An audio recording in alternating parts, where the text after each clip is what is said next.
much, Beth, and thank you very much also for the invitation and the chance to come and visit Bozeman and Montana State. And I'm glad you saved the nice weather for me. Thank you. We're going to, my wife and I are going to go to Yellowstone tomorrow, if it doesn't start snowing or something. You know, you have to understand, I come from Arizona. So like when small white frozen things fall from the sky, I'm transfixed. I'd like to start out before I have some slides, but we don't have to go through them. We could just have a conversation. I'd like to find out really who you all are and who's represented here. So if you wouldn't mind letting me know who you are by raising your hand if you are a K-12 teacher. Okay, let's break that down a little bit. Elementary, middle, or high school. Okay, raise your hand if you're a university student. Okay, and then I guess the other people in the audience must be maybe university faculty, a few of those, and administrators, K-12 administrators, that sort of thing. Have I left any categories out? OPI?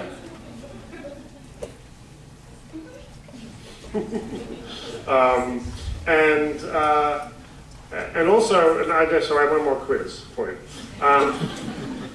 Raise your hand if you feel you are very familiar with the Common Core State Standards. Okay, if you are moderately familiar, and if you are really not familiar at all. Okay, all right.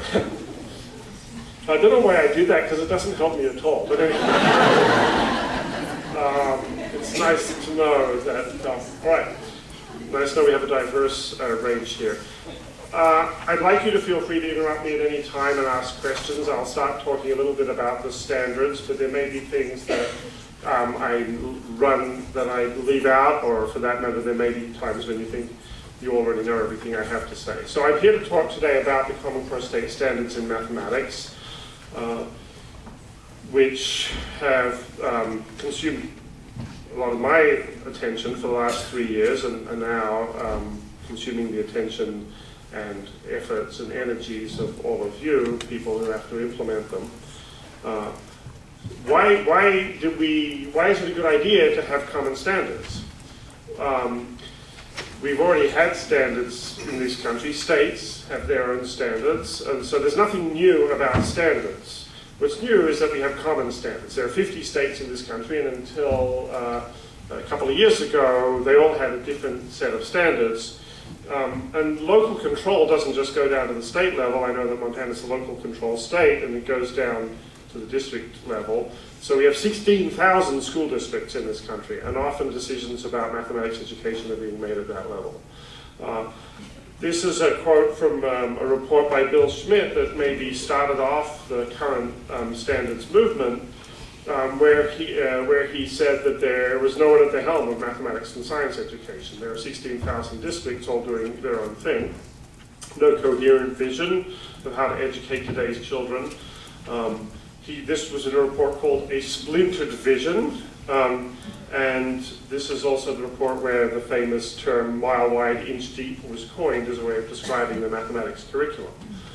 So the advantage of having common standards is that we might have a chance to change that change that mile wide, inch deep curriculum to a coherent one. Even if you never leave your state, even if you never leave your school district, you're affected by this diversity in the curriculum, because it might be that at your school you say, well, I'm just going to stay here, I'm going to stay in this school district, we have a curriculum.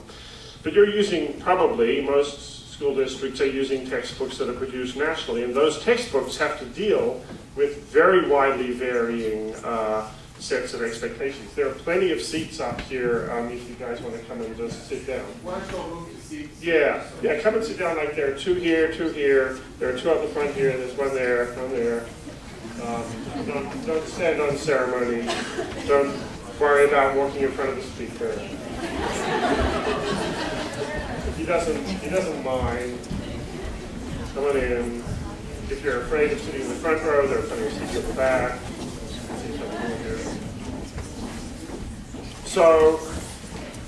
So everybody is affected by this diversity because there are many structures in mathematics education, textbooks just being one of them, that are truly national. And just to give you, I just want to give you one example of this. The Center for the Study of Mathematics curriculum a few years ago produced a report where they analyzed lots of different state standards and looked at the different grade levels where states introduced various topics. And this is the table showing where different states introduced addition and subtraction of fractions in their state standards. All the way from first grade to seventh grade. 2 states introduced it in second grade. There's one state that introduced it 6th, one at 7th. It's true that most of these states are clustered around those 3 middle grades, 3rd, 4th, and 5th. But even that's a huge range, 3 years.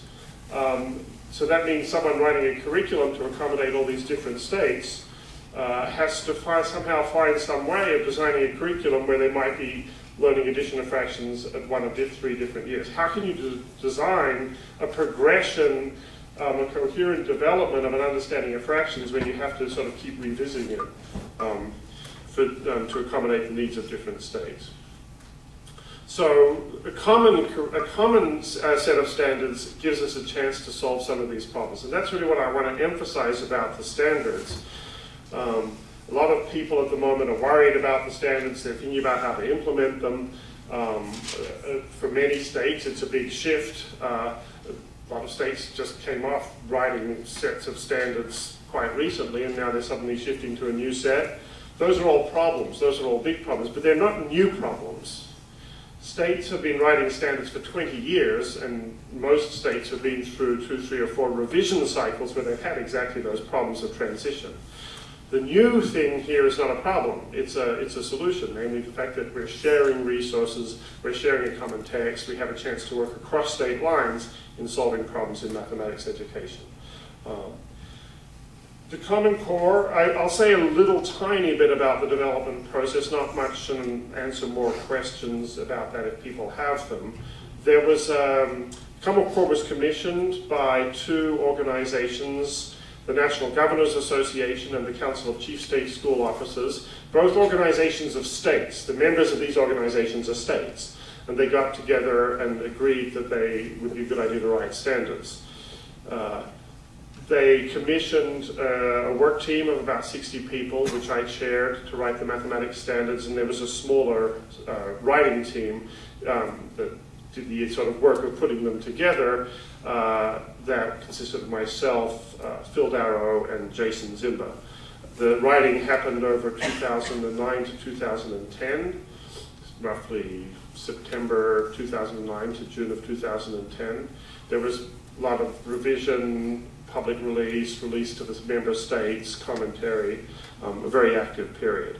And we looked at many different things in writing the standards. We looked at standards of other countries, especially high-achieving countries, according to international comparisons. We looked at standards of other states, of many states.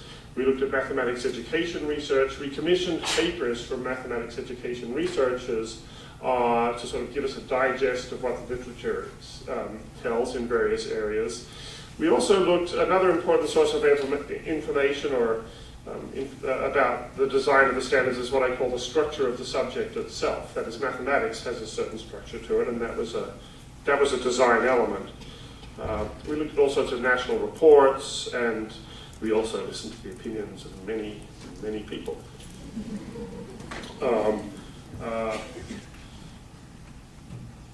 I know that a lot of you said you're very familiar with the standards, but there were quite a few people who said they weren't familiar at all. So let me spend a bit of time just reviewing the basic structure of the standards. I'm not going to go into that in too much detail. But there are sort of 3 different categories. There's the K-8 standards, which are arranged by grade level. They give grade level descriptions of what kids should learn in each grade. The high school's content standards are not arranged into courses, but rather they're arranged into categories